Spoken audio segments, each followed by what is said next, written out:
好，呢條一條合夥嘅題目啦。咁我哋係需要咧就係編製麥君加入時嘅重估帳啦，同埋做翻咧就係加入嘅時候1月1號啦，2016年嘅資本帳啦。咁啊顯示翻麥君嘅入夥啦。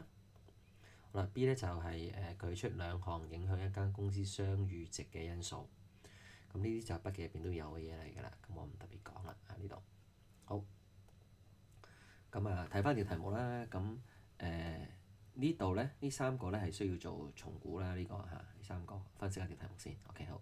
咁呢個咧就係商譽調整啦。咁所以應該係資本帳做嗰個調整嘅。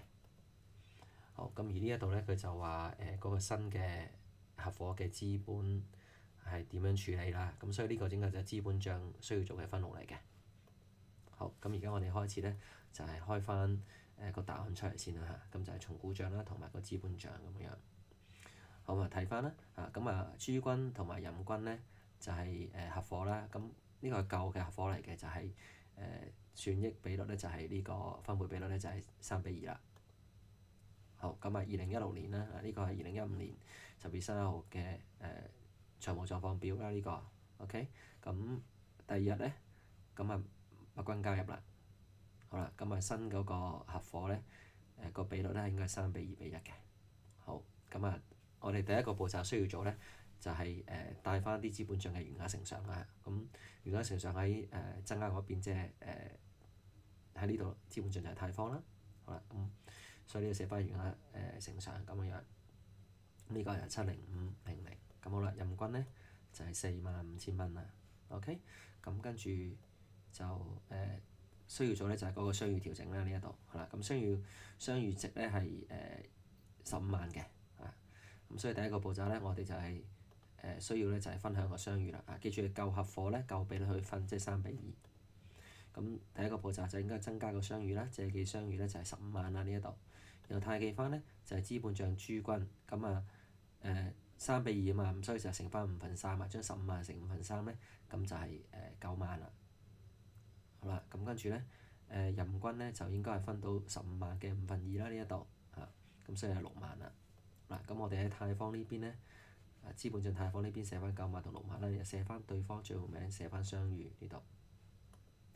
好啦，咁第二個步驟咧，我哋就要刪除翻商譽咧，就係新嘅合夥新嘅比率咧去取消咗佢啦。咁所以咧，我哋應該係要借記翻個商譽啦，借記翻個資本帳，sorry，就係朱軍同埋任軍同埋麥軍係啦，跟住就貸記嗰個借商譽啦。唔好意思，呢度多咗一劃啦。咁呢個劃錯嘅。OK。好。咁所以我要貸記商譽咧係15萬。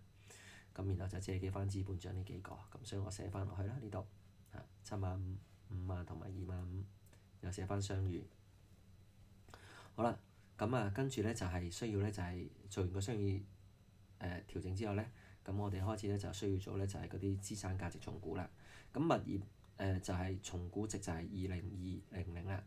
好。咁物業你見到咧喺我哋個財務狀況表入邊咧，原本就係782000嘅，而家升值到去咧就係200幾萬，咁所以應該有錢賺啦。咁啊就將個重估值減去帳面淨值啦。咁應該就賺咗咧，就將呢個數字啦，新嘅重估值減去個帳面淨值，咁應該賺咗1238000嘅。好啦，升咗值我應該借記嗰個物業啦，貸記重估帳利潤寫喺呢邊嘅。好。咁所以呢一度咧就應該係物業啦。咁就係呢個減呢個，升咗值個銀碼咧就係123800，然後對方帳號名係物業啦。好啦，然後咧跟住存貨啦，咁啊重估值咧就係133200。咁存貨你見到呢度咧係20個帳面值咧係266600蚊嘅。咁跟住重估到係133200蚊咧，咁即係應該蝕咗錢啦，變咗值蝕錢應該呢一度啦。咁我哋咧應該係貸記呢度打錯，唔好意思。好啦，咁應該貸記存貨啦，借記翻重估帳損失啦呢一度。所以呢度咧就寫翻咧就係存貨啦，對方帳號名啦，然後寫翻嗰個銀碼係13340。記住要寫翻啲息落去呢一度喎。OK。好。咁跟住咧就係要作出外帳準備係1%啦。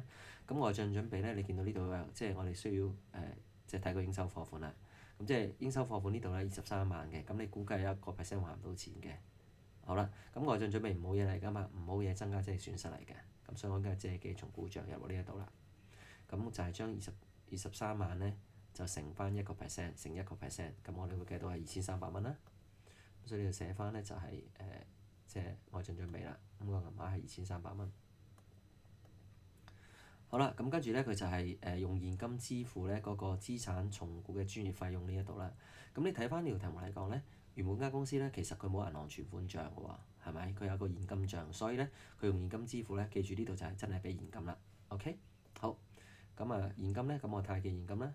咁留意下啦，其實呢條重估費用咧，我哋會擺埋落個重估帳呢度咧，就係減細個利潤嘅。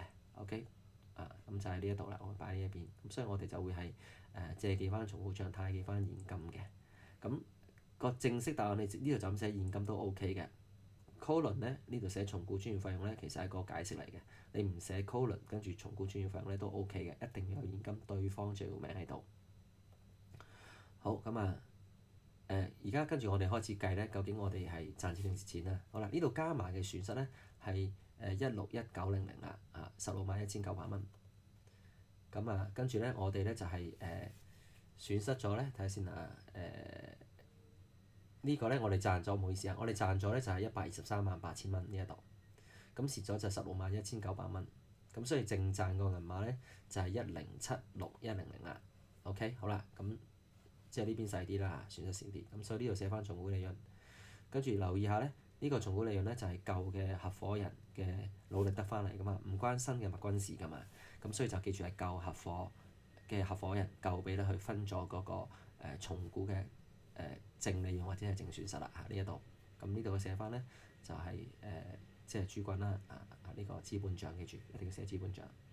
咁呢度咧就係要咁個銀碼咧就應該係1076100咧乘翻咧3/5，咁咪計到呢個數字啦。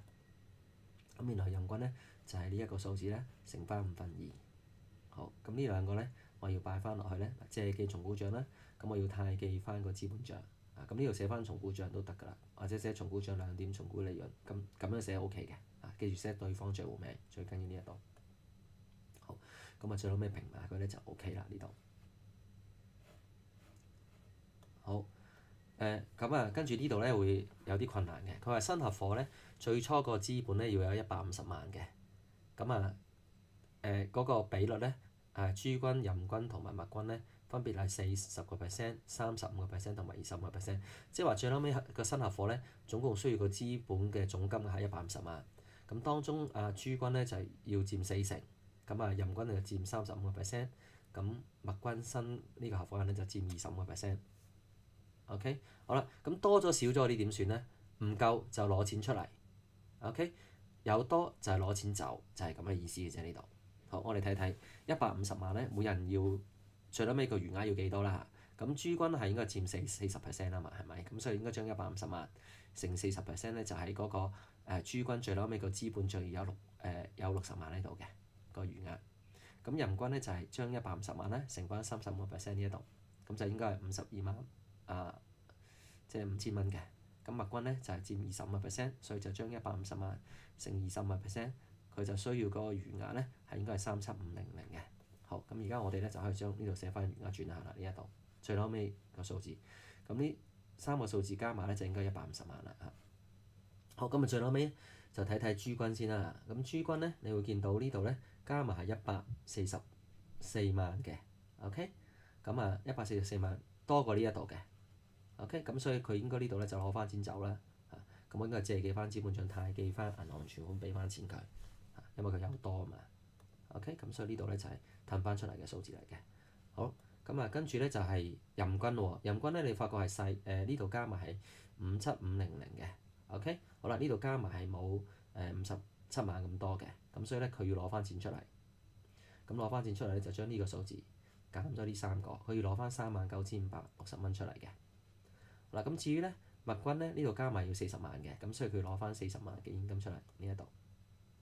OK， 好，咁呢條數咧就做完啦。